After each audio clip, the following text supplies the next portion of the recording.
dimensión topológica 3. Ya hipervolúmenes pueden tener dimensiones de 4, 5, etcétera, generalmente enteros, ¿no? Otro asunto es que uno puede tener objetos de dimensión no entera, a eso se les llama objetos fractales, que tienen dimensiones fraccionarias, ¿no? Bueno, eh, definíamos, dada una función x1, y1, que depende primero de x1, y que se define en un intervalo cercano a x1, o sea, eh, eh, eh, pues la derivada con respecto a x, siendo x igual a x1 de la siguiente forma. Parcial de x, de f, perdón, con respecto a x, siendo f una función de dos variables. Como z es igual a f, pues la derivada parcial de z con respecto a x, valuada en x1, y1, se denota de esta forma, eso ya lo vimos. Y nada más les recordé que la definición de derivada parcial, ¿sí? ¿Sí? De derivada parcial de f con respecto a x o de z con respecto a x, digo, dado que z es igual a f, se define como un límite cuando delta x tiende a cero. ¿Y por qué límite cuando delta x tiende a cero? Porque estamos derivando con respecto a x de una diferencia de la función f, valuada en x1 más delta x, y1 menos f de x1, y1. Nótese que aquí estamos haciendo variar en esta función f, sumándole el delta x. Y aquí la función queda tal cual, es f de x1, y1, dividimos entre delta x y calculamos el límite. La diferencia con definir una derivada total, pues tiene que ver con que no aparece la y1. Sería, para definir una derivada total tendríamos límite cuando delta x tiende a cero, de f de x más delta x menos f de x entre delta x. Esa es la definición estándar, normal, de derivada que se asocia con Newton, aunque Newton realmente no utilizó límites, ni siquiera les llamó derivadas. A las derivadas para él eran fluxiones, lo sé porque yo mismo tengo una copia del escrito original, bueno, además traducido del latín al español, porque la traducción la hicieron en Puebla, del escrito original de fluxiones de Newton, ¿no? Entonces él no usaba realmente límites, usaba la fórmula que se conoce como fórmula de Newton, que también en época muy parecida a Newton propuso el matemático y abogado francés Fermat, y fue mucho tiempo después que desarrollando una teoría que se llama teoría variable compleja, un ingeniero militar francés, presidente de la Academia Francesa de Ciencias, incluye en la definición de Newton y Fermat pues ya el asunto de los límites, ¿no? Y de ahí ya todo el mundo usa para definir derivada, pues los límites. Pero es una contribución, digamos, francesa, ¿no? Luego ya de ahí más adelante, pero esto ya nos enseña en los cursos de licenciatura, de hecho solo en el máster de matemática, y no todos lo enseñan, pero bueno, en el máster de matemática en la UNAM, en la UAM, etcétera, seguramente en el POLI también, a nivel de posgrado, ya hay otras definiciones de límite. De hecho, hay, que yo sepa, unas 5 o 6 definiciones de límite y siguen aumentando.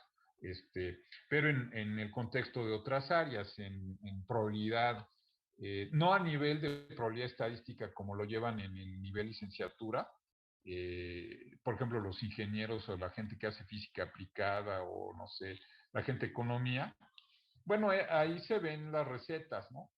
Pero no los fundamentos. Si uno quiere estudiar ya probabilidad de a de veras y estadística de a de veras, pues ahí precisamente se les va a pedir a la gente para que estudie probabilidad que antes vean un curso se llama de análisis funcional y luego otro curso de teoría de la medida, en donde van a aparecer las 6 definiciones, 5 o 6, a lo mejor a lo mejor son más y yo ya me quedé con esas, más definiciones de límites, ¿no?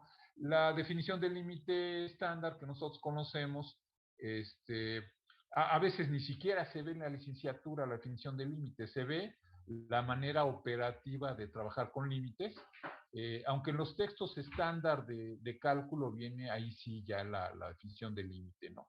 Pero bueno, no voy a meter en eso, simplemente vamos a trabajar con la manera operativa en la que se trabajan los límites. Es más, ni siquiera eso. En este curso vamos a trabajar directamente con las fórmulas de derivación estándar, ¿no? Del cálculo estándar, del cálculo ordinario, pues, ¿no?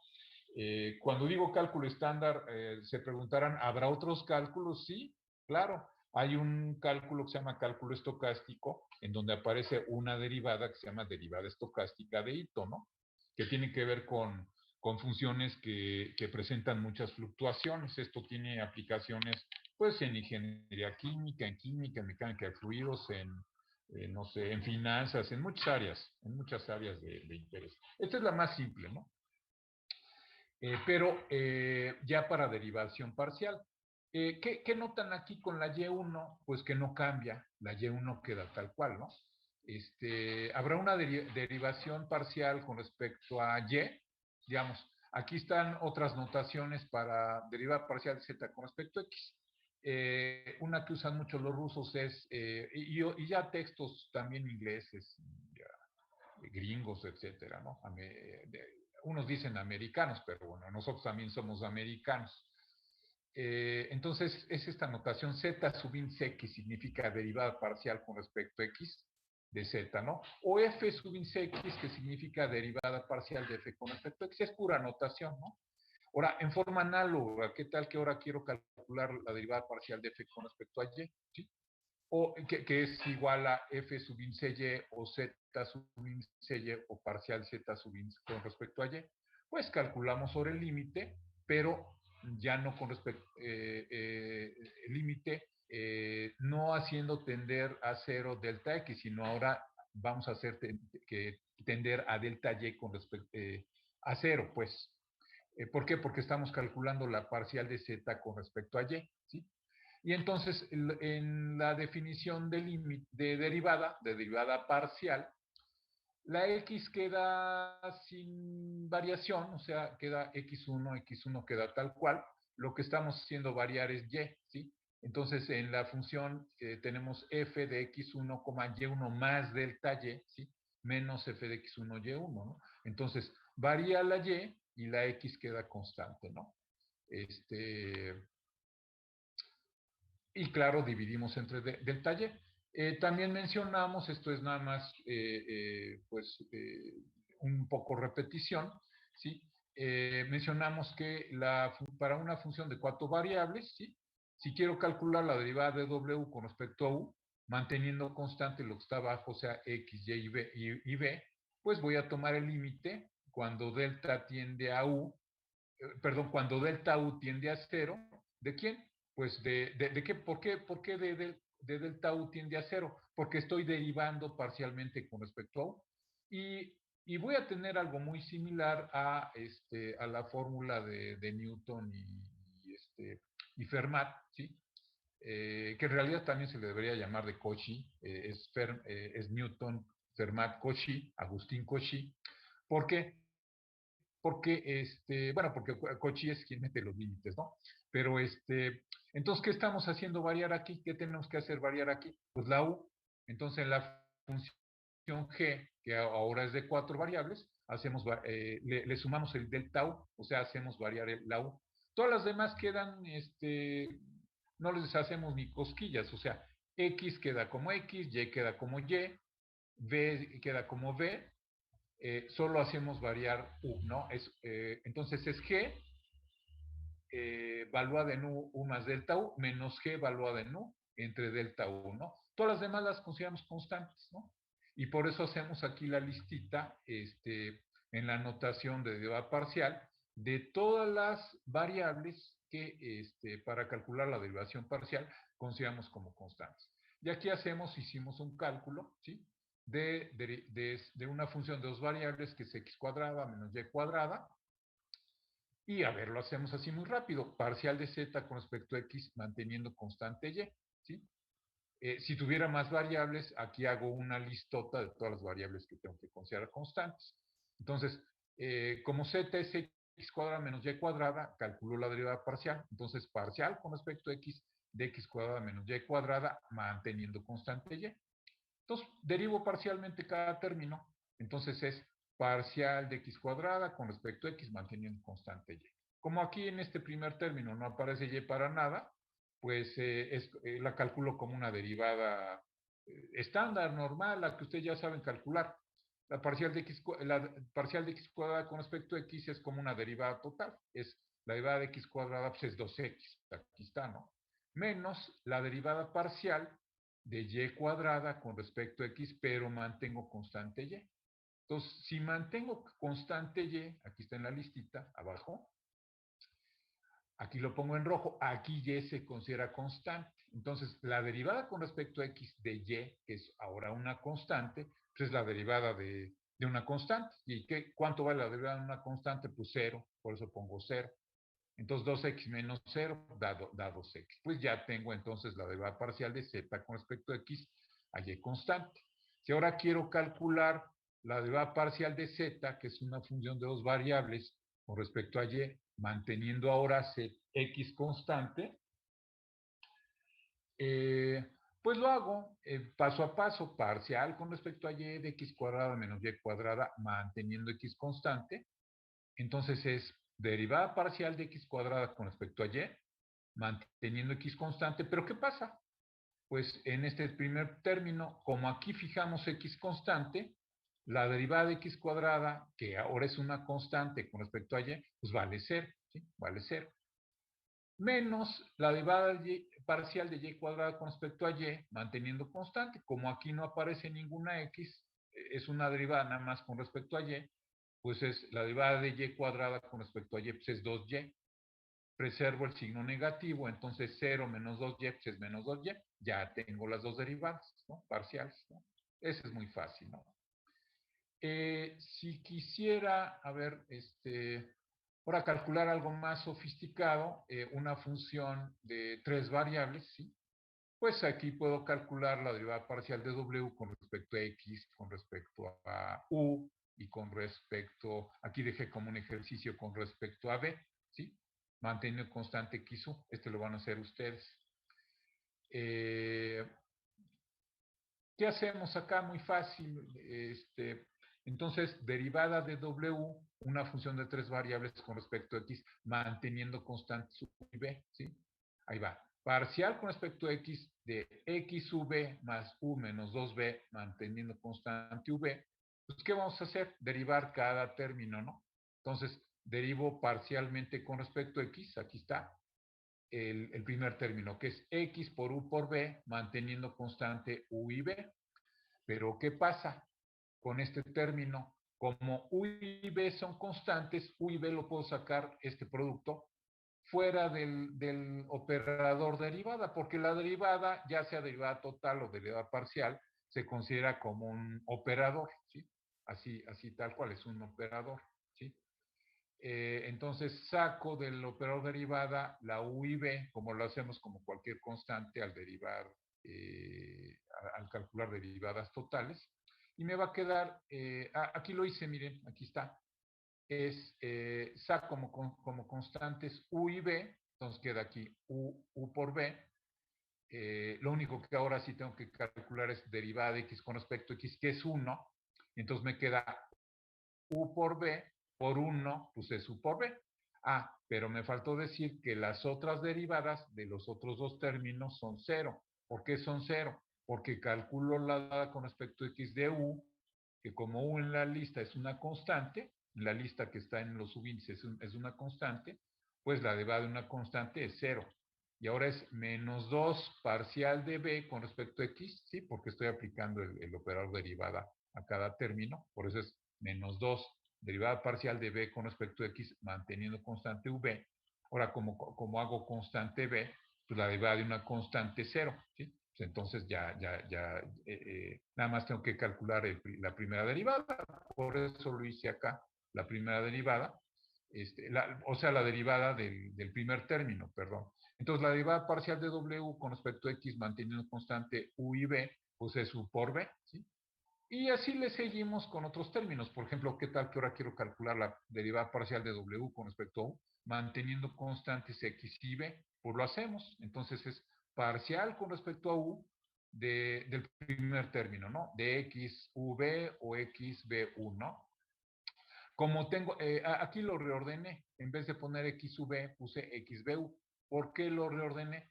Porque como en la listita de abajo, que me indica cuáles son lo que voy a considerar como constantes al derivar parcialmente, en esa listita aparecen x y b, entonces decidí juntar x y b, que son mis constantes, porque son las que voy a sacar del operador derivar, ¿sí?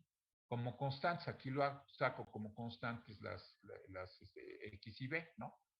Y ya nada más me va a quedar como aquí está, ¿no? X y b, x por b, que son mis constantes, y ya nada más calculo la derivada de u con respecto a u, que va a ser 1, ¿sí? Por eso queda x y b aquí al final, ¿no? ¿Y qué pasa con este término 1, por cierto? Vean lo que pasa.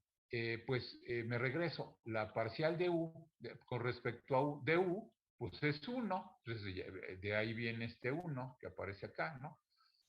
Menos 2 veces la parcial de b con respecto a u, pero manteniendo constantes x y b. Bueno, como b es una constante, la derivada de b, que es una constante con respecto a u, pues es la derivada nos da 0, ¿no? 0. Entonces ya sí queda, simplemente como x por b más 1. Y el ejercicio ya sería abstracto usted de calcular esta, ¿no? Hay más cosas. Me interesaba ver ya la diferencial total. ¿Por qué? Porque quiero ver un poquito de dinámica a otro nivel, ¿sí? De mecánica a otro nivel. Ya no nada más la dinámica de Newton, la de fuerza igual a masa por aceleración, que solo es válida para masa constante, sino fuerza igual a derivada de P, cantidad de movimiento con respecto al tiempo, pero a otro nivel en donde no importen tanto ya el sistema coordenado. Entonces sucede que la segunda ley de Newton, como fuerza igual a masa por aceleración o fuerza igual a derivada de cantidad de movimiento, o sea, de P con respecto al tiempo, que es la, la, la clásica, pues, la ecuación clásica de la dinámica de Newton, es aplicable estrictamente a un sistema coordenado euclidiano. Si uno quiere aplicar esta ecuación o esa ley, la de Newton, a sistemas coordenados diferentes, entonces hay que hacer transformaciones de coordenadas y se puede volver un poquito complicada la cosa, ¿no? Porque conviene tratar de hallar una ecuación que sea equivalente a la ley de Newton, a la segunda ley de Newton, que relaciona fuerza con cantidad de movimiento lineal o momentum, que no sea tan dependiente de sistemas coordenados, aunque siga uno utilizando otros sistemas coordenados, pero que no sea independiente, pues, del sistema coordenado, ¿no? Bueno, pues ahí es donde va a aparecer una propuesta de un italo-francés, Lagrange, así se llamaba, ¿sí? Lagrange, en el siglo, esto debe haber sido siglo XVIII, 1700 y tantos, ¿sí? Siglo XVIII, quien retoma Lagrange, la mecánica de Newton, y hace una formulación diferente que ahora se conoce como dinámica de Lagrange, y que para nosotros como químicos o ingenieros químicos resulta bastante más práctica, más eficiente bueno, y también para los ingenieros mecánicos que diseñan sistemas mecánicos complejos o la gente que hace robótica también, ya francamente no utilizan la mecánica de Newton en su formulación original, como fuerza igual a masa por aceleración o fuerza igual a derivada de cantidad de movimiento con respecto al tiempo, sino que utilizan una formulación más sofisticada que fue propuesta en 1700 y tantos, no recuerdo el año, por Lagrange, ¿no? Ya en el siglo XIX aparece otro físico matemático que es Hamilton. Hamilton reformula a su vez la dinámica de Lagrange en una dinámica que ahora se conoce como de Hamilton, que es el antecedente de lo que en mecánica cuántica se conoce como el hamiltoniano de la ecuación Schrödinger, ¿sí? Nada más que en la ecuación de Schrödinger, que es la ecuación básica de la mecánica cuántica no relativista, de cuya solución se obtienen los orbitales que ustedes ya conocen, ese PDF que en los cursos de química les hacen memorizar, ¿no? Pero no les dicen de dónde viene. O sea, realmente los químicos lo que hacen es, bueno, pues apréndete la formita del orbital S, pues es una esferita, ¿no? Del orbital 2S es otra esferita, ¿no? Más grande, a lo mejor. La forma de los orbitales PX, PY, PZ pues son una especie como de pesas, ¿no? Y se lo va uno aprendiendo como químico, ¿no? Eh, los químicos orgánicos, pues ya también, o inorgánicos, por supuesto, también se aprenden las formas geométricas de los orbitales, S, P, D, F. Realmente uno se las memoriza. En cursos, por ejemplo, de orgánica, llegan a ser importantes algunas eh, otras formas de orbitales, que le llaman orbitales moleculares, que son el SP sub índice 2, SP sub índice 3, que son importantes para memorizar también algunas formas geométricas de estructuras, eh, ¿cómo se llama? Orgánicas, ¿sí? Por ejemplo, de alcanos, alquenos, alquinos, ese tipo de cosas. También le recitan a uno los químicos. Bueno, yo también soy químico, nada más que me transformé en algún momento en físico. Realmente soy físico-químico. Y bueno, también me gusta mucho la matemática, pero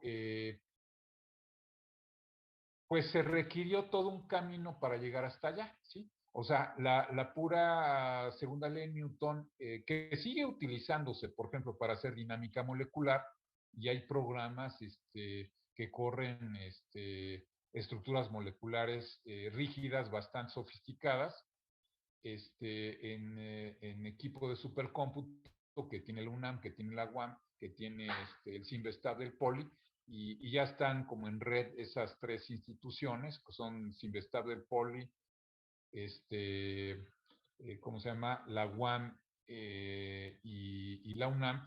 Pues ahí, si alguien quiere correr un programa de dinámica molecular, lo que está haciendo no es otra cosa que utilizar la segunda ley de Newton, y ahí sí tal cual como fuerza igual a masa por aceleración, para modelar el comportamiento de estructuras moleculares como rígidas, ¿no? Esto es, se supone que no vibra, ¿no?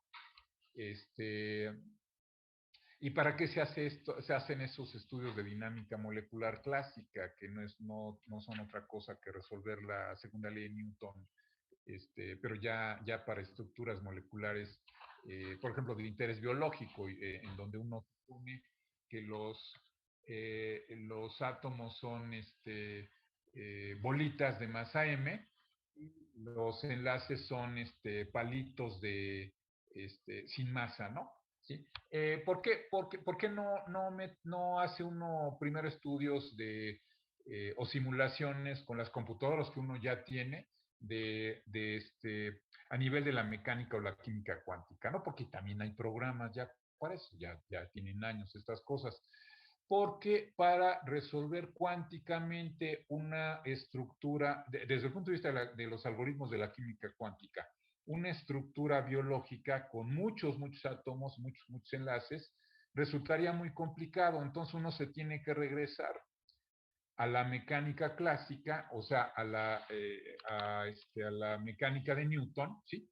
La de 1600 y tantos, la del siglo XVII, para hacer este tipo de cálculos. Y luego, si uno quiere estudiar la estructura electrónica de esas moléculas de interés, por ejemplo, biológico, moléculas ya gigantes, o pueden ser, por ejemplo, proteínas ya muy grandes, pues entonces uno combina un algoritmo que viene de la mecánica clásica, o sea, de resolver la, la, el problema clásico que surge con la segunda ley de Newton, pero luego se transforma en un conjunto de ecuaciones que se conocen como las ecuaciones de Hamilton, que estas fueron propuestas ya en el siglo XIX, o sea, un par de siglos después o sea, Newton propone sus ecuaciones en el siglo XVII, me equivoqué con Lagrange. Lagrange propone sus ecuaciones en el siglo, si no me recuerdo, 1700 y tantos, es el siglo XVIII, y en el siglo XIX aparece Hamilton, quien propone sus ecuaciones de Hamilton, que son completamente equivalentes a las de Lagrange y luego a las de Newton. ¿Por qué quiero ver lo de diferencial total? Porque el concepto de diferencial total aparece en la propuesta de pasar precisamente de la mecánica de Newton a la mecánica de Lagrange y luego la mecánica de Hamilton. Es lo que se usa hoy para hacer dinámica molecular en programas ya que corren a nivel de supercómputo. Esto se hace en México, se hace en muchas partes del mundo, ¿no? Ahora, no me quiero desviar mucho, pero a nivel de supercómputo, México ya quedó muy atrasado. O sea, hubo un personaje, es el doctor José Luis Gázquez, que fue rector de la UAM, que se colocó como algo así como el presidente de la red de supercómputo en México, que está formado por estas tres instituciones, que es Sinvestab del Poli, que ahora realmente estos tienen pues ya el maquinón así tremendo, le metieron lana. En su momento ahorita no hay lana para nada, ¿no? O sea, yo creo que si se les truena algo de la máquina esta, no sé qué van a hacer, o van a tener que pedir ayuda internacional para que, pues, si alguien quiere hacer cálculos eh, con esta red de máquinas, que son las de la UAM, la UNAM y Sinvestab del Poli, pues puedan hacer algo, ¿no? Pero bueno, ese es otro cuento. Este, Finalmente puede haber acceso si uno tiene un proyecto para hacer cálculos de dinámica molecular, puede haber acceso desde incluso FES Cuautitlán, ¿no? También hay gente que hace cálculos de ese tipo. Si son moléculas no muy grandes, también se implementó, eso fue en campo 4, una red un clúster de maquinitas para hacer cálculos de dinámica molecular, y hay gente de fisicoquímica pero que están en entre campo 4 y 1 que hacen estos cálculos, ¿no? Pero normalmente los programas que usan ellos, estos amigos, utilizan todavía segunda ley de Newton, o sea, sí están medio primitivones los programas, pero bueno, dan buenos resultados. ¿Para qué alguien querría hacer dinámica molecular? Pues para predecir, dada una estructura molecular, algunas propiedades termodinámicas, como por ejemplo puede ser la capacidad calorífica a volumen constante, el CP, una propiedad de transporte, como puede ser la viscosidad, la conductividad térmica de una estructura molecular o el coeficiente de difusión, ¿no? Ese tipo de cosas se pueden ya calcular con paquetes que existen para eso, pero básicamente lo que se hace es jugar con las ecuaciones de la mecánica clásica, ¿no? Pero la de Newton todavía. Hay algunos programas, estos no son tan comerciales, que juegan con otro nivel de mecánica. Esto es la de Lagrange y de Hamilton, básicamente es más con la de Hamilton, con la mecánica clásica del siglo XIX, y ahí es donde aparece la importancia de la diferencial total, o sea, saber eso, ¿no? ¿Y dónde más aparecen las diferenciales totales? En cualquier tipo de cálculo termodinámico también. Y luego, así que yo me acuerde, en esta carrera, que es la de ingeniería química, en el curso de óptica y ondas, entonces va a aparecer el concepto diferencial total también, ¿no?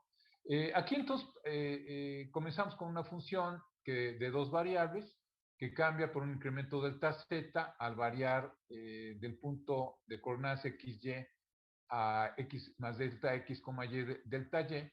Entonces definimos un incremento delta z como la función de x más delta x, y más delta y, menos la función x, y, ¿no? Si tiene esta propiedad de que delta x sea 0 y delta y sea 0, entonces en delta z sustituiríamos para delta x y delta y, pues el 0. Entonces, ¿qué queda? Pues así, f de x más 0, y más 0, menos f de x, que lo que va a resultar es la función que depende de X y Y menos la misma función que depende de X y Y, pues eso nos da 0, ¿no? Entonces esta propiedad, o sea, delta Z es 0, si delta X es 0 y delta Y es 0, ¿no? Ahora, algo que pues ya habíamos iniciado la vez pasada, no sé si se captó, es el concepto de diferencial total intuitivo, en donde partimos de un caso particular, ¿sí? Que es el de la función z, que depende de dos variables, que es x cuadrada más xy cuadrada. Aquí pudimos haber tomado cualquier función, la que sea. Este es interesante porque, miren, si hubiéramos tomado una función seno, coseno, o sea, logaritmo, lo que sea, cualquiera de esas funciones trascendentes que le llaman, de todos modos, si ustedes se acuerdan de su curso de cálculo elemental, no sé hasta dónde llegaron, por cierto, es posible cualquier función, por ejemplo, trigonométrica, seno, coseno, tangente o función logarítmica, desarrollar algunas de esas funciones, por ejemplo, de una variable, en términos de sumas de polinomios, ¿no?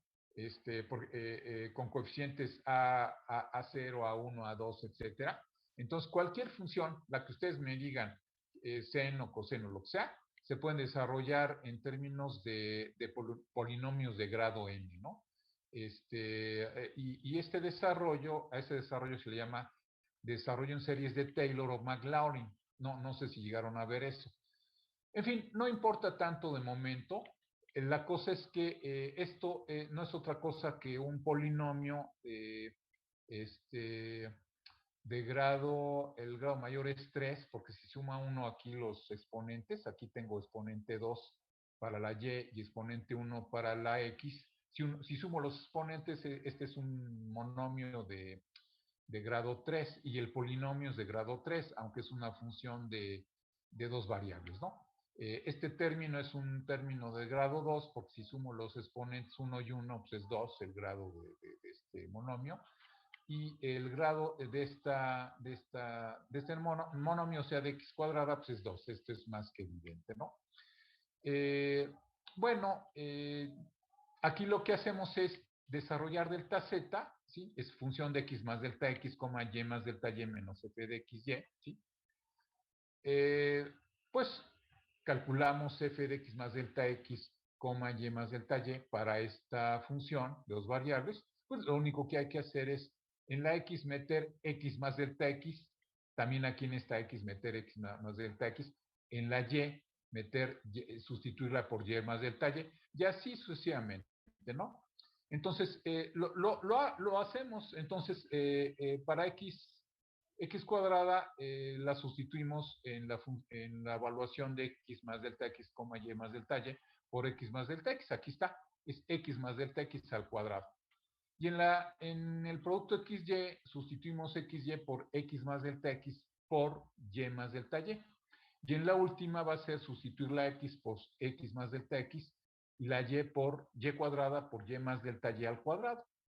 Y restamos tal cual f de x, y, que es esta, ¿no? Es x cuadrada más xy más xy cuadrado. Desarrollamos los cuadrados, aquí es x más delta x al cuadrado, entonces es x cuadrada más 2x delta x más delta x al cuadrado, o sea, es muy aburrido esto porque es pura talacha. Aquí hacemos el desarrollo del producto x más delta x por y más delta y, que aquí me equivoqué en un término, no sé si recordaban que, bueno, si no recuerdan se los digo ahora. Aquí hay que corregir esto porque aparece como delta x por delta x, no, aquí es delta x por delta y, me equivoqué aquí, ojo. Vamos a hacerlo, es x por y, pues es xy. X por delta y es este término x delta y. Delta x por y, pues o y por delta x, aquí está, y por delta x. Y delta x por delta y, aquí debía haber puesto delta x por delta y. Me equivoqué aquí. Entonces, nada más corregir esto, que es delta x por delta y. Nada más este término último, corregirlo, ¿no? Lo de abajo es ¿Dónde está? Ah, bueno, lo que sigue es multiplicar todo esto, que es x más delta x por y más delta y al cuadrado. Entonces, el x más delta x lo dejé aquí tal cual, x más delta x, y el y más delta y al cuadrado, bueno, desarrollé el y más delta y al cuadrado. Aquí está, y al cuadrado más 2y por delta y más delta y al cuadrado. Y le resto la funcióncita, que es esta, menos x cuadrado, menos xy, menos xy cuadrado. O sea, restamos la función tal cual, ¿no? Deje ver si no hay alguien más que esté entrando. No, creo que estamos quienes tienen que estar, ¿no?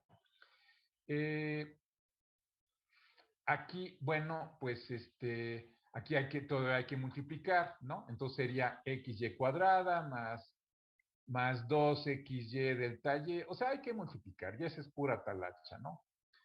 Lo hago, lo hago, me salté algún paso, claro que aquí ya corrigiendo el delta y que debe haber aquí, que me equivoqué en esta parte, ¿sí?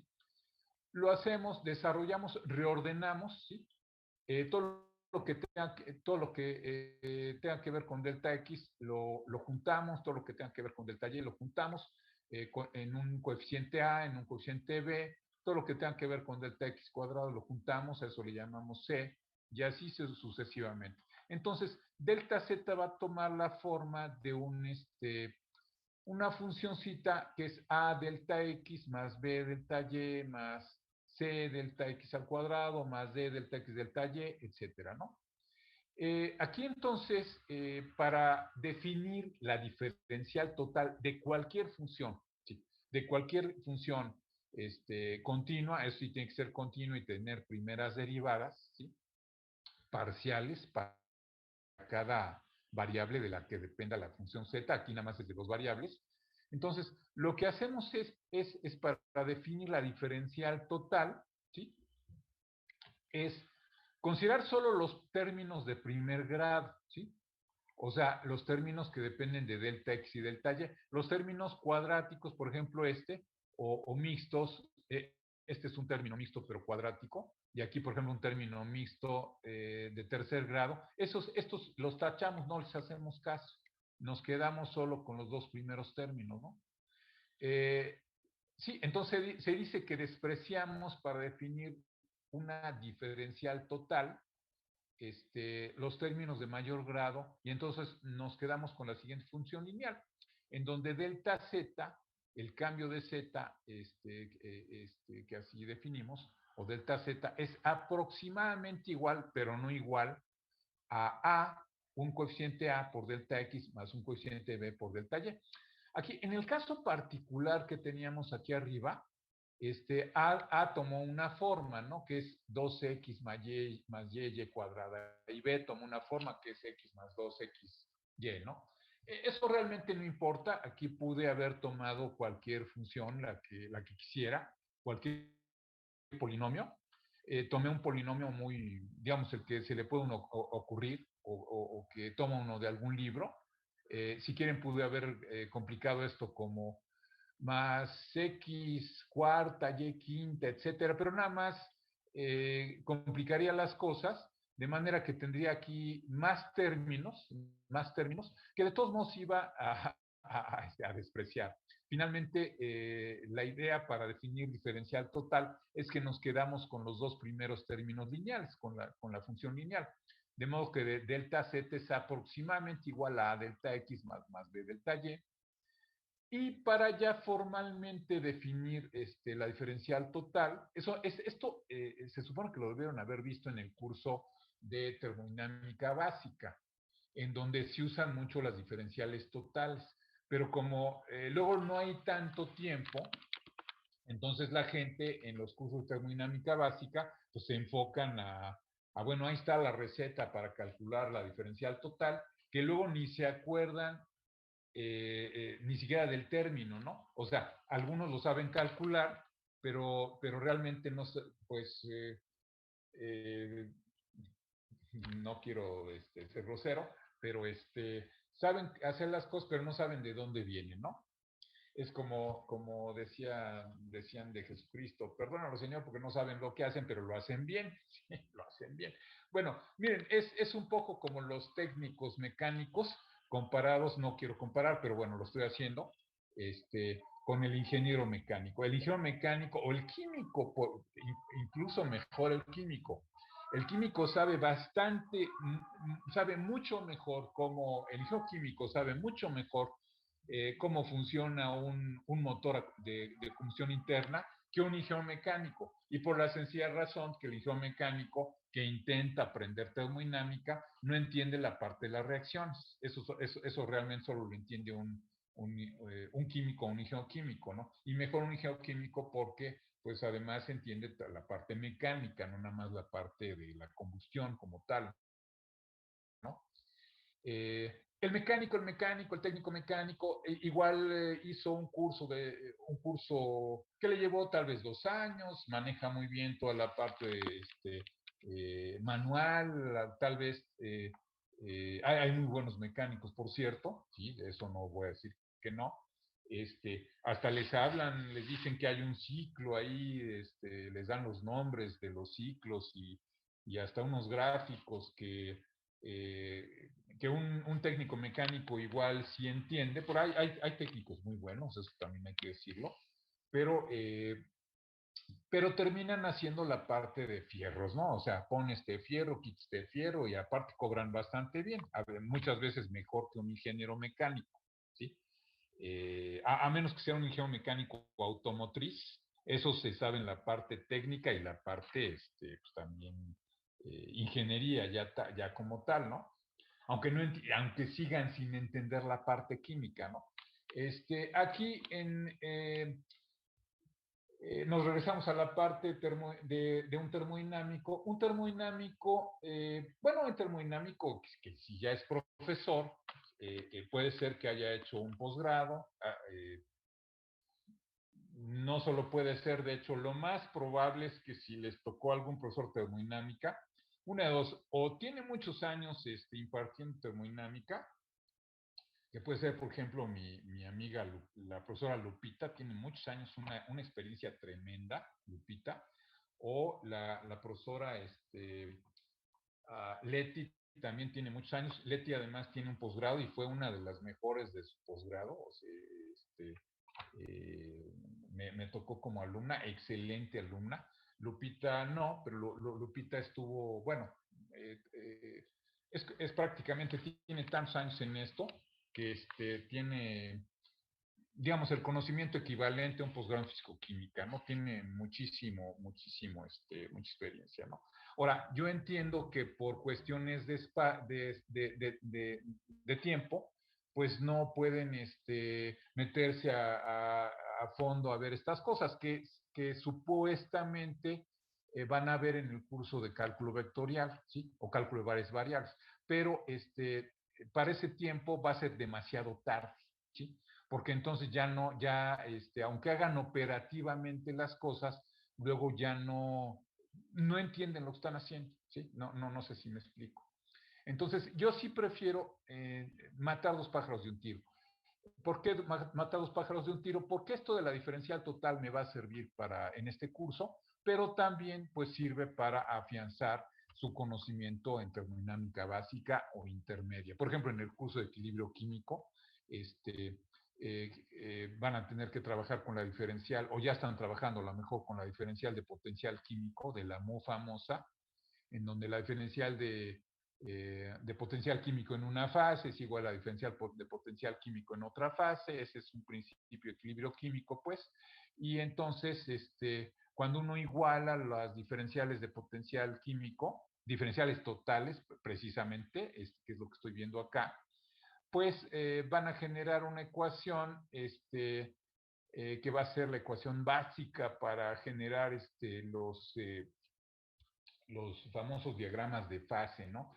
Que primero son diagramas de fase potencial químico temperatura y luego de ahí surgen los diagramas de fase presión temperatura, etcétera, ¿no? Bueno, no voy a meter en eso, pero sí es importante que sepan que ahí es básico que conozcan que ustedes conozcan qué carambas es una diferencial total, pero también aquí en el curso de mecánica, ¿no? Porque si no, no podemos pasar a lagrangianos, hamiltonianos y todo lo que sigue, ¿no? Bueno, entonces, en general, dada una función de dos variables, se dice que esta tiene una diferencial total en un punto XY. Si en ese punto, ahora sí voy a ponerle igualdad, antes era aproximadamente igual, ahora es igual. En ese punto delta Z es A delta X más B delta Y, más todo lo que despreciamos antes, ¿sí? Estos términos que despreciamos antes no lineales, los sustituimos por un término epsilon 1 delta X, que es lineal en delta X, pero no necesariamente lineal en epsilon 1, más epsilon 2 por delta Y, que ahora es lineal en delta Y, pero no necesariamente lineal en epsilon 2. Epsilon 1 y epsilon 2 son funciones de delta X y delta Y, tales que sus límites, cuando delta X tiende a 0 y delta Y tiende a 0, son 0, ¿sí? Y el límite cuando delta X tiende a 0 y delta Y tiende a 0 de epsilon 2 es 0, ¿no? A y B, hay que decirlo, son funciones que no dependen de delta X y delta Y. Son funciones que dependen únicamente de X y Y, ¿no? Como lo vimos acá, aquí arriba. ¿Sí? O sea, A y B dependen de X y Y, pero jamás de delta X y de delta Y, ¿no? Por si no, entonces no tendría sentido lo que estamos haciendo. ¿Sí? Le sigo aquí, fíjense, entonces para la función lineal A delta X y B delta Y, a esto se le llama diferencial total de Z en el punto XY y se representa sustituyendo ahora el delta Z por esta notación dz, que significa diferencial de Z. Es un paso muy ingenuo, casi diría yo paso de la muerte, en el que se sustituye el delta Z por una diferencial de Z de manera completamente informal, pero bueno, en los cursos a veces no tan básicos de cálculo, por ejemplo, de cálculo variacional y de textos bastante buenos, por ejemplo, de los rusos, de los matemáticos rusos, siguen haciendo este paso de la muerte, sustituir delta Z, considerado como un número infinitesimal, por una diferencial de Z, sin justificar realmente desde el punto de vista algebraico por qué hacen esto, ¿no? Pero bueno, como estamos en una carrera de ingeniería y en cursos de mecánica, no nos interesa así mucho la justificación desde el punto de vista del álgebra diferencial, de por qué pasamos del delta Z a la diferencial de Z, ¿no? El igual, en realidad no es igual, tendría que ser aproximadamente igual a delta X más B del diferencial de Y, pero dejan el igual aquí, lo dejan como igual, porque aquí se va a suponer que delta X y delta Y son tan pequeñas, son números tan pequeños, que al eh, factorizar delta X en la ecuación anterior, a ver, anterior a la anterior en esta, aquí está, en esta, al factorizar delta X y luego delta Y, ¿qué me va a quedar? A más epsilon 1 delta X. ¿Sí? Si factorizo entre el primer y tercer término, delta X es A más epsilon 1 delta X. Y si factorizo entre el segundo y el cuarto término delta Y, me va a quedar B más epsilon 2 delta Y, que es lo que tenemos acá, ¿no? Ahí está, factorizado, ¿no? Pero ahora, esto sigue siendo aproximado, ¿sí? Si elegimos epsilon 1 y epsilon 2 muy pequeñas, esto es números infinitesimales que tienden a cero, entonces ahora el truco nos lleva, y es un truco muy ingenuo, todavía no es muy formal, pero para este nivel, que es un nivel de un texto, digamos, de cálculo disque avanzado, porque esto lo saqué de un texto de cálculo avanzado, digo yo disque avanzado porque realmente de avanzado no tiene nada. Entonces, a este nivel, la diferencial de z o este número muy pequeñito es igual a, el cociente a diferencial de x, más b diferencial de y. O sea, sustituimos los delta x por diferencial de x y los delta y por diferencial de y. Hay un teorema que me dice que si la función z, que es una función de dos variables, tiene una diferencial en el punto x y y, Entonces, estos coeficientes no son otra cosa que las derivadas parciales de z con respecto a x y la parcial de z con respecto a y, ¿sí? Manteniendo constante y y x. Esta es la fórmula que ustedes utilizan mucho más en los cursos de termodinámica, ¿no? Por ejemplo, esta es la fórmula que deben estar usando ahora para desarrollar la diferencial total de potencial químico, en donde tienen aquí menos S, que es la entropía diferencial de T, la X es la temperatura, más B, el volumen, por la diferencial de Y, en donde esa entropía o menos entropía y ese volumen, que en general va a ser un volumen molar, está relacionado con una derivada parcial. Lo único que hace uno ahí es igualar menos la entropía con una derivada parcial, por cierto, derivada parcial de potencial químico con respecto a la temperatura. Y que de ahí, bueno, eso ya no es mi curso, es el curso de termodinámica o de equilibrio químico. De ahí van a surgir de la igualdad de menos la entropía con la derivada parcial del potencial químico con respecto a la temperatura, van a surgir los diagramas de fase de potencial químico versus temperatura, y luego de ahí los diagramas de fase de presión versus temperatura, ¿no? Pero eso ya no me toca a mí. Aquí hay una prueba que sí me toca, bueno, tampoco me toca, pero lo estoy haciendo, la prueba de la ecuación anterior. Si hacemos delta y igual a 0, entonces delta z, que está definido por toda esta ecuación, y si además recordamos que estos límites se hacen 0 para epsilon 1 y epsilon 2 cuando delta x tiende a 0 y delta y tiende a 0, entonces llegamos, dada la definición original de derivada parcial en términos de límites, ¿sí? Llegamos a esto, a que la parcial de z con respecto a x para y constante es el límite cuando delta x tiende a 0 de delta z entre delta x. Y como delta z es para delta y 0, ¿y por qué delta y 0? ¿Por qué delta y 0? Porque estamos derivando parcialmente con respecto a x. Entonces, y, ¿qué va a pasar con y? Pues el delta y es 0, no varía, no hay una variación en delta y, ¿sí? Entonces, solo nos va a quedar vivo, por decirlo de alguna forma, el término que contenga delta x, o sea, a más epsilon 1 delta x, por eso delta z es aquí delta x por a más epsilon 1 entre delta x.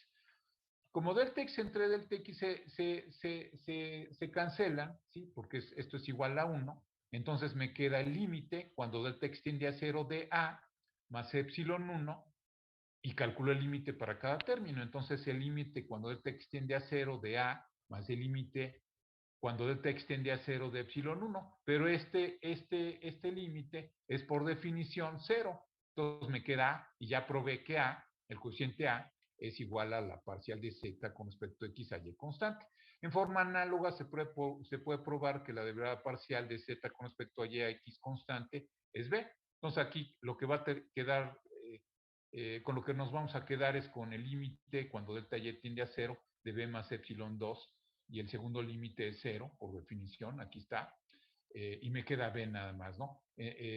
Aquí entonces hay un lema fundamental que me dice que si z es una función de dos variables y tiene primeras derivadas parciales continuas en un dominio D, entonces tendrá una diferencial dada por esta ecuación, en donde pues a es, el coeficiente a es esta derivada parcial, el coeficiente b es esta derivada parcial, y esto se define en cada punto x, y del dominio D, ¿no?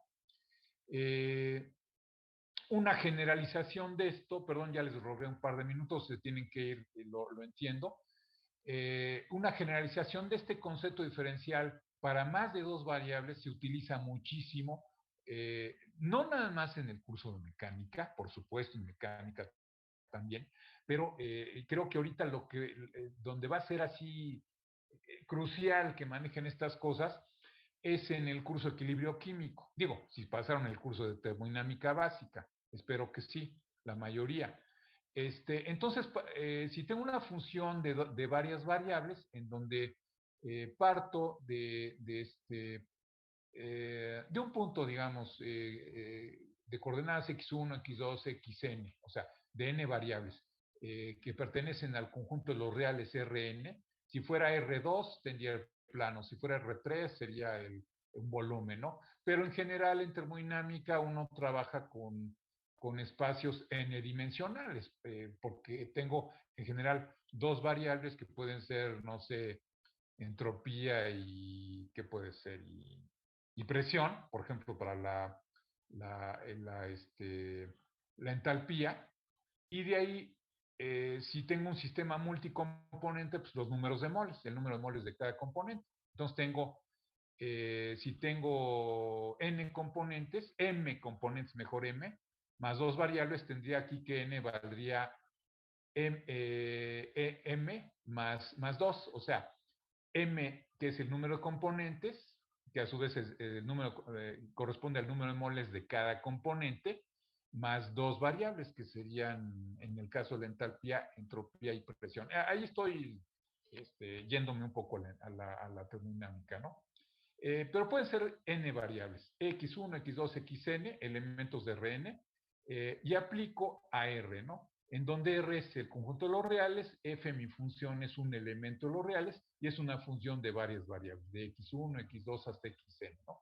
R denota, ya lo dije, el conjunto de los números reales, y entonces la diferencial total de f va a estar dada por extensión a lo que hicimos por analogía más bien, y extensión a lo que hicimos con dos variables, va a estar definida por esta formulota, ¿sí? O sea, la diferencial de una función de n variables va a estar dada primero por la derivada parcial de f con respecto a x1, manteniendo constante una listita de variables que son todas, excepto la variable con respecto a la que estoy derivando, x1. Y aquí multiplico por la diferencial total de x1. Luego, más la derivada parcial de f con respecto a x2, hago aquí la listita de todas las variables que mantengo constantes. Aquí noten que me salté x2, ¿por qué? Porque estoy derivando parcialmente con respecto a x2. Entonces, en la lista es x1, x3, xn, y multiplico por la diferencial total de x2, ¿no? Todas estas son diferenciales totales. Más, así me sigo, hasta la derivada parcial de f con respecto a la y-ésima variable. Hago la listita de las variables que son constantes, pues x1, x2, hasta xy menos 1. Me salté el xy, ¿por qué? Porque estoy derivando parcialmente con respecto a xy, entonces esta no la puedo considerar en la lista de variables constantes. Me salto hasta xy más 1 y así hasta xn y multiplico por xy, ¿no? Y hasta la última, que es parcial de f con respecto a xn, manteniendo constante x1, x2 hasta xn menos 1, diferencial de xn, ¿no? Y aquí conviene denotar f sub índice i, la parcial de f con respecto a xy, es esta, de esta forma, ¿no? Con toda la listita de las variables que consideramos como constantes. Entonces, de esta forma, con esta notación, la diferencial total de f es f1, diferencial de x1, f2, diferencial de x2, hasta fn, diferencial de xn. Va a haber una transformación que es crucial tanto en mecánica, para pasar a la mecánica de Lagrange y Hamilton, o sea, de la mecánica de Newton a Lagrange y Hamilton, como en termodinámica, para pasar de energía interna a entalpía, y por ejemplo de entalpía a energía libre de Helmholtz o energía libre de Gibbs. Esa transformación es esta, que es G